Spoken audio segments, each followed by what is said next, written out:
Marine Izquierdo, Talk to You, première. Parfait. La nature peut-elle reprendre ses droits? Si oui, comment et pourquoi? C'est ce qu'on va voir avec toi, Marine Izquierdo. Bonjour. Bonjour. Bienvenue dans cette émission qui est enregistrée dans le cadre du festival Agir pour les glaciers ici à Bourg-Saint-Maurice. Marine, donc tu es avocate, membre du comité d'administration de Notre Affaire à tous et spécialisée sur le droit de la nature. Je te propose d'écouter le portrait qu'on a fait de toi. Marine, votre engagement pour le climat ne s'est pas imposé du jour au lendemain. Après des études de droit, vous débutez comme juriste à Londres dans le secteur des énergies renouvelables, avant de vous tourner pleinement vers la justice environnementale. En 2018, vous rejoignez l'association Notre Affaire à tous et devenez l'une des avocates engagées dans l'affaire du siècle, cette action en justice historique contre l'inaction climatique de l'État français. Un intense combat qui aboutira à la première condamnation de l'État pour inaction climatique, une victoire symbolique et juridique importante pour vous et plus largement pour tous les citoyens que nous sommes. Votre combat pour le vivant ne s'arrête pas là. Membre du conseil d'administration de Notre Affaire à tous depuis 2019, vous êtes référente du groupe Droit de la Nature, militez pour que les écosystèmes puissent être enfin reconnus comme des entités juridiques. Vous travaillez aussi pour la reconnaissance du crime d'écocide, convaincu que le droit peut et doit devenir un levier puissant pour protéger la planète. Aujourd'hui, votre engagement résonne bien au-delà des tribunaux. Vous accompagnez des initiatives locales et internationales, défendez les droits du vivant et sensibilisez à l'urgence écologique. Une bataille qui, comme vous, demande détermination et audace. Et c'est précisément cette énergie qui vous amène aujourd'hui au festival Agir pour les glaciers, pour continuer à porter cette voix essentielle en faveur de notre avenir commun. Ça te parle? Oui. Donc on va parler avec toi droit de l'environnement, droit de la nature. On va essayer de comprendre un peu mieux quelle est la différence entre les deux. C'est pas évident. Donc on compte sur toi pour, pour nous donner quelques éléments d'explication. Peut-être pour commencer, le droit de l'environnement, c'est le plus ancien, hein, le droit de la nature est plus récent.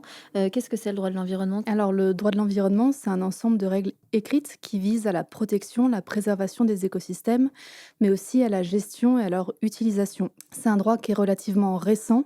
On a eu les premiers sommets de la Terre dans les années 70 avec les grandes prises de conscience environnementales. Et en France, le Code de l'environnement date de 2000. Et donc, c'est un droit qui est récent, mais qui évolue aussi énormément.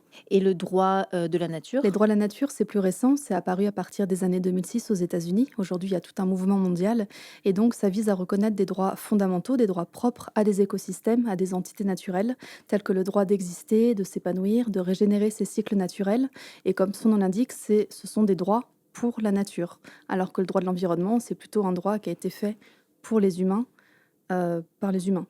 Parmi les textes les plus emblématiques concernant le droit de l'environnement, il y a le protocole de Kyoto en 97 et les accords de Paris en 2015.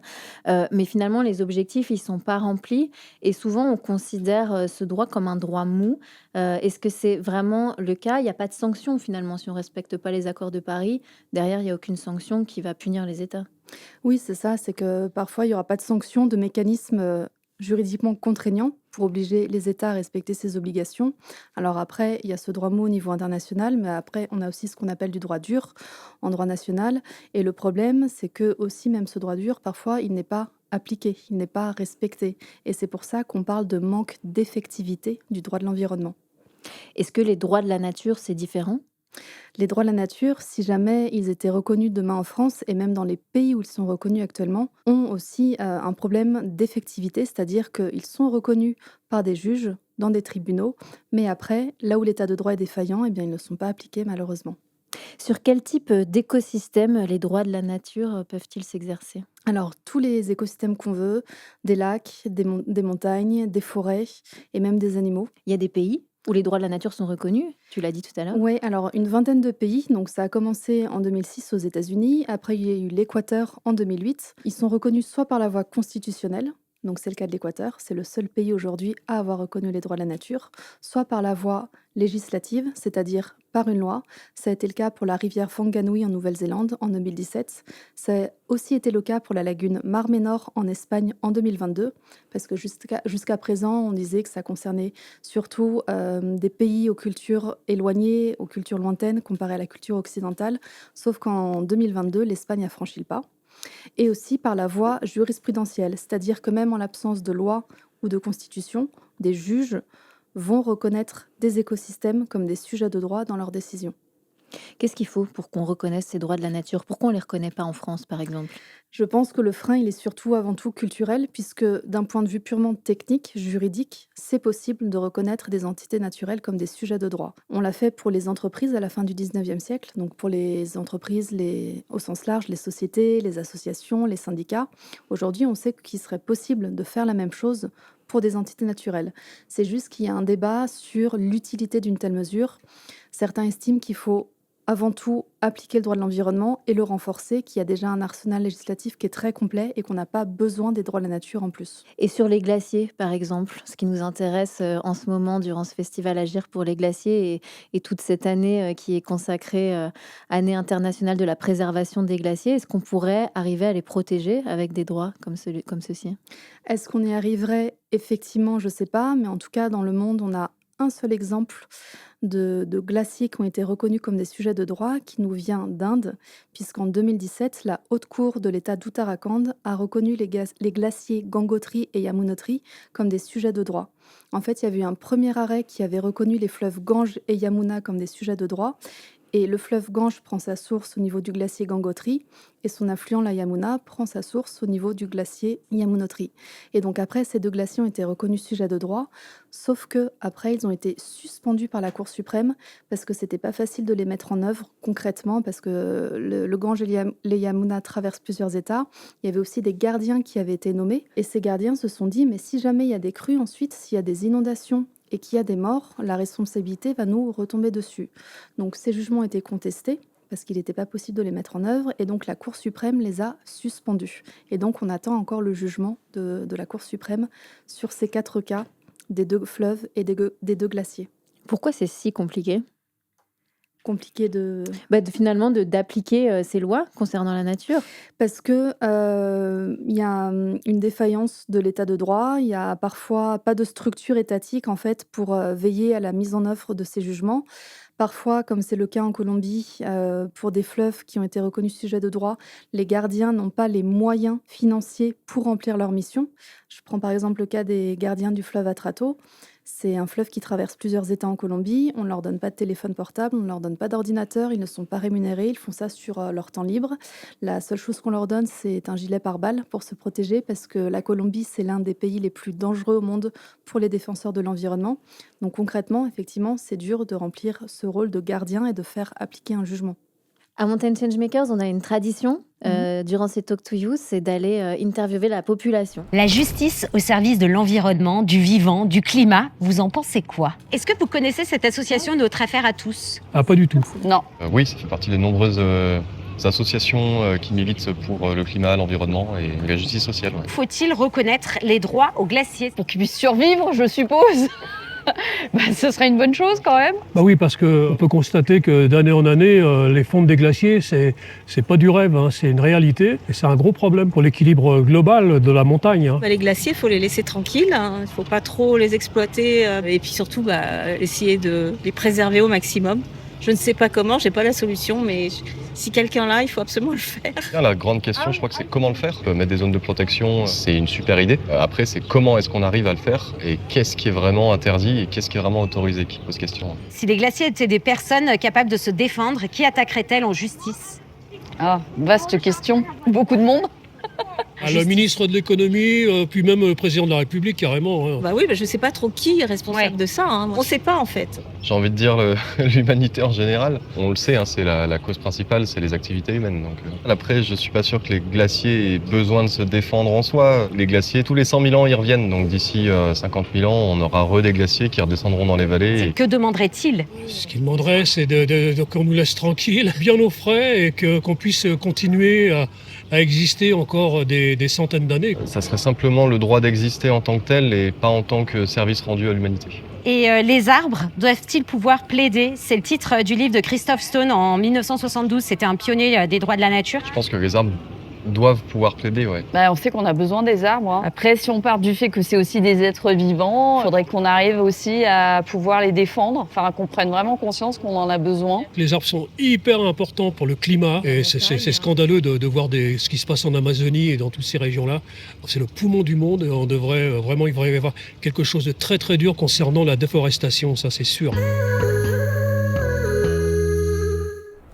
C'est intéressant d'aller sonder la population parce Ouais. qu'en 1970, quand Christopher Stone il avait sorti donc cette phrase, en tout cas cette étude, les arbres doivent-ils pouvoir plaider? C'était un texte clé dans l'histoire de la défense des droits de la nature. Et en fait, il disait que ça avait été plutôt bien accueilli par le grand public. Oui, il reprend en fait toute l'histoire des luttes sociales, des luttes pour les droits des femmes, des droits des enfants, des esclaves, et il dit en fait, il peut faire la même chose aussi pour des entités naturelles, leur reconnaître des droits. Dans quel cadre il a écrit ce texte, Christopher Stone, dans les années 70? Alors, il a publié cet article en 72 dans un contexte bien précis, c'est-à-dire qu'à la fin des années 60, la société Walt Disney projetait de construire une station de sport d'hiver dans la vallée de Mineral King aux États-Unis. Et cette vallée, elle est célèbre pour ses séquoias millénaires. Et donc là, une association de protection de l'environnement, le Sierra Club, s'est opposée au projet de Walt Disney et a gagné en première instance. Walt Disney a fait appel, c'est ensuite allé devant la cour d'appel. Et là, la cour d'appel a rejeté la demande du Sierra Club parce qu'elle a estimé que Sierra Club n'avait pas d'intérêt à agir. Cette notion d'intérêt à agir, elle est fondamentale dès qu'on fait un recours en justice. Et c'est là en fait qu'est intervenue l'idée de Christopher Stone, ce juriste américain, qui a constaté donc cette impasse juridique et qui s'est dit mais si une association telle que le Sierra Club ne se voit pas reconnaître d'intérêt à agir, et on parle pourtant d'une grande association, hein, et bien dans ce cas-là, pourquoi il ne faudrait pas reconnaître aux arbres le droit de plaider eux-mêmes pour défendre leurs intérêts? Et donc il en a fait un article, et cet article a été publié avant que les juges de la Cour suprême se prononcent. Au final, la Cour suprême a quand même rejeté le pourvoi du Sierra Club, mais ce qui est intéressant de noter, c'est que parmi les 9 juges qui composent la Cour suprême, 3 d'entre eux ont rendu une opinion dissidente, c'est-à-dire une opinion dans laquelle ils disent pourquoi ils ne sont pas d'accord avec le jugement. Et parmi ces 3 juges, on a le juge Douglas, qui, dans son opinion dissidente, a repris l'argumentaire de Christopher Stone. Et donc c'est vraiment à partir de là que toutes les réflexions sur les droits de la nature, en tout cas en Occident, ont commencé et continuent à prospérer. Ils ont commencé à émerger, mais la station de ski a vu le jour. Au final, non, puisque Walt Disney était démotivé par la longueur du procès et les coûts que ça engendrait, donc finalement, elle a abandonné le projet. Comme quoi, parfois, les recours en justice, Ça vaut le coup paie. de se Ouais. battre. Ouais. Si on rapporte ça à nos glaciers aujourd'hui, c'est important de les protéger parce que c'est nos ressources en eau. C'est aussi des formidables accumulateurs de pollution atmosphérique. Et puis demain, ce sera des espaces post-glaciaires avec toute une biodiversité à défendre. Le 27 novembre 2003, donc, le gouvernement a fixé l'échéance pour la protection forte de 100% des glaciers français à 2030, avec la volonté d'élargir la protection forte aux écosystèmes. Qu'est-ce que ça signifie cette annonce concrètement et est-ce que ça va vraiment changer quelque chose sur le terrain? Une zone de protection forte, c'est bien. Ça veut dire que ça restreint certaines activités humaines, pas toutes, mais par exemple, tout ce qui est guide d'eau de montagne, ça peut continuer. Mais on pourrait par exemple imaginer des activités comme des stations de ski qui là seraient empêchées. Et ça va limiter les activités humaines à l'intérieur de ces zones de protection forte. Finalement, on a l'impression qu'il y a des discours politiques, il y a des lois, mais qu'il n'y a pas grand-chose qui bouge. Manque de volonté politique. Mais c'est pour ça qu'après, derrière, il y a ce qu'on appelle les contentieux stratégiques pour justement essayer de faire évoluer les politiques publiques et soit de renforcer le droit existant, soit de faire évoluer son interprétation à l'occasion d'un procès. Les droits de la nature, est-ce que c'est suffisant? Suffisant, non. En fait, les droits de la nature, ce ne sont pas la solution, mais ça fait partie des solutions envisageables pour permettre de mieux protéger les glaciers. En plus de l'approche du droit de l'environnement, mobiliser tous les régimes juridiques qui peuvent exister, en plus de l'approche par les communs naturels, on en parlait tout à l'heure à la table ronde, mais quoi qu'il en soit, ça ne sera pas la solution. Et la menace principale qui pèse sur les glaciers, c'est le changement climatique. Donc si on veut agir à la cause avec le changement climatique, il faut aussi continuer tous ces contentieux climatiques stratégiques, comme on l'a vu pour Urgenda aux Pays-Bas, comme l'affaire du siècle en France, l'affaire Grande-Sainte aussi, et comme le fait cet agriculteur péruvien contre RWE en Allemagne. Donc tout ça, ça permettra de mieux protéger, préserver nos glaciers. On va regarder des photos pour terminer. Ça, c'est le glacier de la gyrose. Donc ça, c'est une photo d'Olivier Martel, donc qui expose là sur le festival. L'émerveillement, c'est un sujet qui est abordé ici aussi durant le festival avec les artistes qui exposent, qui peignent, qui écrivent. Je suis tout à fait d'accord, on a besoin d'être émerveillé, de cultiver ce sentiment d'appartenance, ces liens d'attachement qu'on peut ressentir avec des écosystèmes pour avoir envie ensuite de les défendre. Puisqu'on ne peut pas avoir envie de défendre une cause qui ne nous émerveille pas. Donc il faut continuer effectivement avec ça. Les Jeux olympiques Ouais. 2030, est-ce que tu as un avis sur cet événement? Je sais pas comment le formuler, mais oui, à part de je sais pas comment le dire, à part dire que c'est une grande bêtise, humaine, mais je vais peut-être pas le formuler comme ça, je sais pas. Pour toi, en tout cas, c'est un événement qui n'a aucun intérêt pour nos territoires de montagne.